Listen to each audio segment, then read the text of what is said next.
देखिए दोनों सदनों की कार्रवाई इस वक्त शुरू हो चुकी है।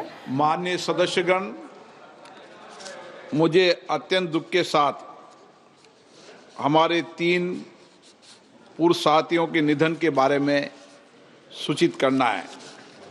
श्री काली प्रसाद पांडे 8वीं लोकसभा के सदस्य थे और बिहार के गोपालगंज संसदीय क्षेत्र का प्रतिनिधित्व करते थे। वे बिहार विधानसभा में भी सदस्य रहे। श्री काली प्रसाद पांडे का दिनांक 22 अगस्त 2025 को 78 वर्ष की आयु में दिल्ली में निधन हुआ। श्री रामेश्वर डूडी राजस्थान के बीकानेर संसदीय निर्वाचन क्षेत्र से 13वीं लोकसभा के सदस्य थे तथा वे खाद्य नागरिक आपूर्ति और सार्वजनिक वितरण समिति के सदस्य रहे। वे राजस्थान विधानसभा के सदस्य भी रहे और उन्होंने विधानसभा में नेता प्रतिपक्ष के रूप में अपनी सेवाएं दी। श्री रामेश्वर डूडी का निधन 62 वर्ष की आयु में दिनांक 4 अक्टूबर 2025 को बीकानेर में हुआ। श्री श्याम सुंदर लाल 6ठी लोकसभा के सदस्य थे। राजस्थान के तत्कालीन बयाना संसदीय क्षेत्र का प्रतिनिधित्व करते थे। श्री श्याम सुंदर लाल का 28 नवंबर 2025 को दिल्ली में 89 वर्ष की आयु में निधन हुआ। ये सभा अपने पूर्व सहयोगियों के निधन पर गहरा शोक व्यक्त करती है। शोक संतप्त परिवारों के प्रति अपनी संवेदना व्यक्त करती है। अब सभा दिवंगत आत्माओं के लिए मौन रहेगी।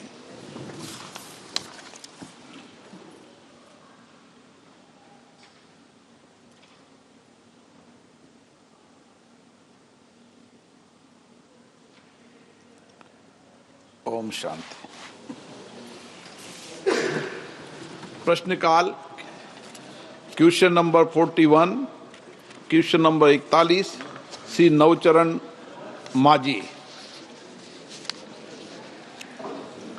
प्रश्न संख्या बोलो। 41 माननीय मंत्री जी। On the table of the house sir. माननीय सदस्य, मेरा ये प्रश्न था, क्या उपभोक्ता मामले, खाद्य एवं सार्वजनिक वितरण मंत्रालय ओडिशा जैसे आदिवासी बहुल एवं पहाड़ी क्षेत्रों के लिए विशेष प्रावधान अथवा संशोधित मानदंड तय करने पर विचार कर रहा है ताकि ऐसे दूर दराज क्षेत्रों के गांव में अतिरिक्त सार्वजनिक वितरण प्रणाली पीडीएस उपकेंद्र तथा गोदाम स्थापित किए जा सके, जिससे लाभार्थियों को राशन प्राप्त करने हेतु लंबी दूरी तय न करने पड़े। यदि हाँ, तो मयूरभंज जैसे जिलों में इस नीति या किसी पायलट परियोजना को लागू करने की संभावित समय सीमा क्या है? मंत्री जी। सर, मैं यही कहना चाहता हूँ, सारे देश में जहाँ भी ज़रूरत है, जहाँ एफसीआई इधर गोडाउन पीपीटी माध्यम के द्वारा करते हैं, नहीं तो एफसीआई गोडाउन है, एफसीआई गोडाउन उपयोग करते हैं, स्टेट गवर्नमेंट का गोडाउन उपयोग करते हैं।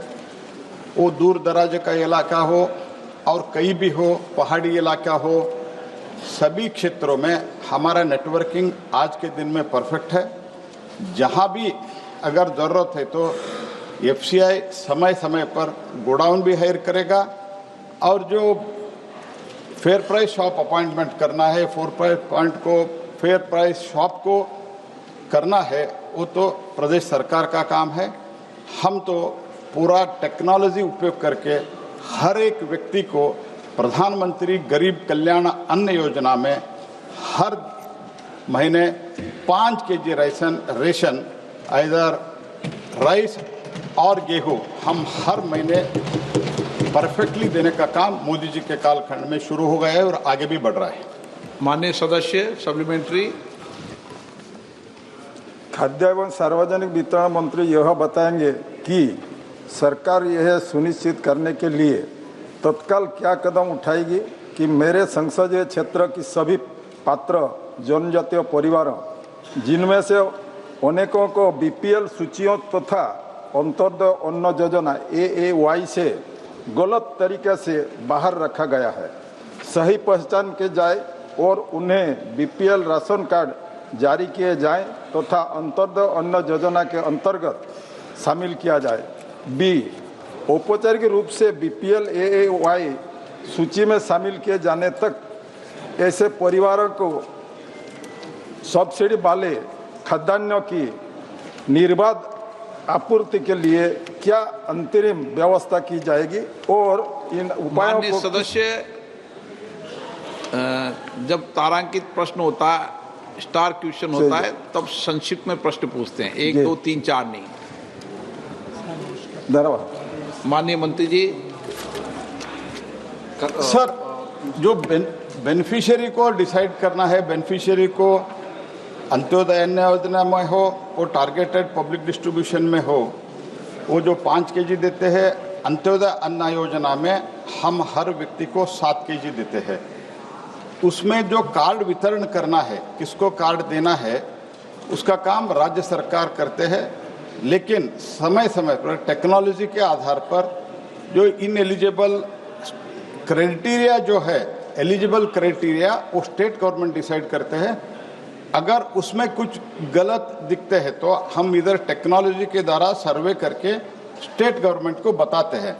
अल्टीमेटली वेरिफिकेशन करके किसको देना, किसको नहीं देना, किसको बीपीएल देना, किसको नहीं देना, स्टेट गवर्नमेंट करते हैं। सर, इनका जो कंसर्न है वो कंसर्न मुझे वो लिखित में देता है तो मैं उनको उत्तर सेपरेटली दे देता हूँ।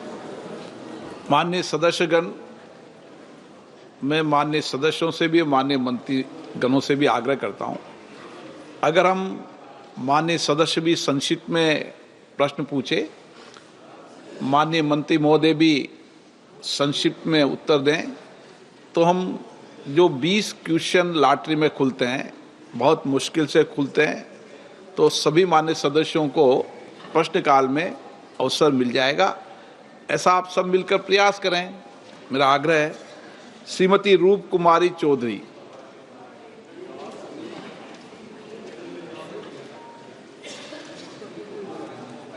श्रीमती रूप कुमारी चौधरी। श्री नरेश मस्के।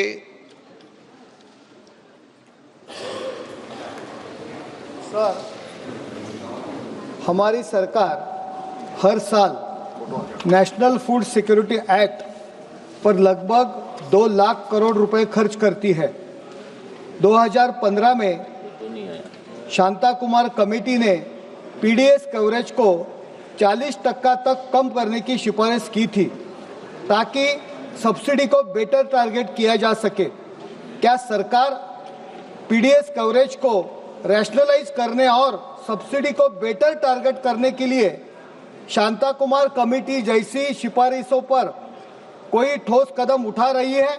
और क्या अनाज देने वाले इस मॉडल की जगह एक well targeted direct benefit transfer DBT system को लाने पर गंभीरता से विचार हो रहा है क्या?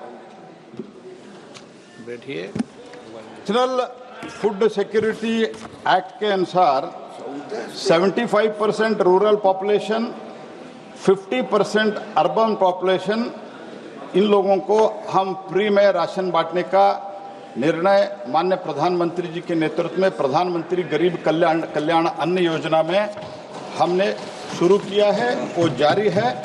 ऐसे कोई प्रस्ताव नहीं है। हमारा स्टेट से निवेदन यही है, to improve the accuracy of beneficiary of the identification, DFPD has cross matched Pradhan Mantri Garib कल्याण अन्न योजना data with Aadhaar.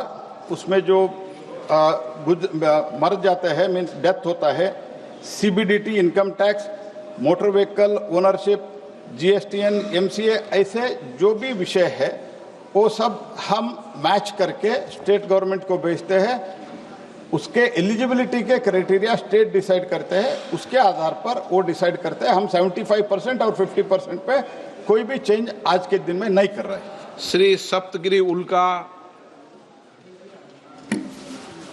Speaker sir, आपके माध्यम से मैं माननीय मंत्री जी पूछना चाहता हूँ सर, पीडीएस में अभी भी लीकेजेस है when we talk about aspirational districts, 112 aspirational district में Raigarh and Koraput, there are two districts in my particular Lok Sabha which are both aspirational, and what we are seeing is that because the leakages and the beneficiaries not getting the due चावल जो नहीं मिलता है, तो 8 tribal people ऐसे थे कंधमाल में जो मैंगो कर्नल खा के वो बीमार हो गए थे, 2 की मौत हो गई थी। और इसमें लीकेजेस ज़रूर है। आपके जो KYC करते हो आप मैंडेटरी कर दियो, और मोबाइल कनेक्टिविटी भी हम लोग के एरिया में बहुत चैलेंजिंग है कोरापुट कंधमाल में। तो क्या सरकार एक यूनिवर्सल बेसिक इनकम जैसे एक मिनिमम अमाउंट हर एक व्यक्ति को देने का प्लान भी कर रहे हैं इन एडिशन टू PDS? क्या आप जवाब देंगे? नहीं, भारत सरकार का जो नेशनल फूड सिक्योरिटी एक्ट के तहत हमको फूड सिक्योरिटी देना है, वो फूड सिक्योरिटी हम रेगुलरली दे रहे हैं। और 2020 में कोविड के समय से लेके 2000 लगभग तो 2029 तक प्रधानमंत्री गरीब कल्याण अन्न योजना के तहत हम सबको अनाज बांट रहे हैं। जहां भी लीकेज हो रहा है अप टू डेसिग्नेटेड गोडाउन, ये जिम्मेदारी भारत सरकार के होते हैं। उसके बाद में जो फेयर प्राइस शॉप को चले जाता है, ultimately it goes to the beneficiary. वो बेनिफिशियरी तक पहुंचाने का काम स्टेट गवर्नमेंट का है। जहां भी कंप्लेंट आता है हम तुरंत स्टेट गवर्नमेंट को लिखते हैं कार्रवाई करने के लिए। और all 20.58 crore ration cards and 7.2 crore beneficiaries are digitized। आज ऑलमोस्ट 100% डिजिटाइजेशन करके हम आगे बढ़ रहे हैं। तो इसीलिए हम ई-पॉस के द्वारा भी मीन्स थंब इम्प्रेशन, बायोमेट्रिक्स, नहीं तो आइरिस लेके भी हम इसको आइडेंटिफाई करके देते हैं। उसके अलावा अभी ई-पॉस के साथ ही साथ वेइंग स्केल को भी, स्केल मशीन को भी, वेइंग मशीन को भी वो कनेक्ट करके उसका बहुत ही टारगेटेड जो गरीब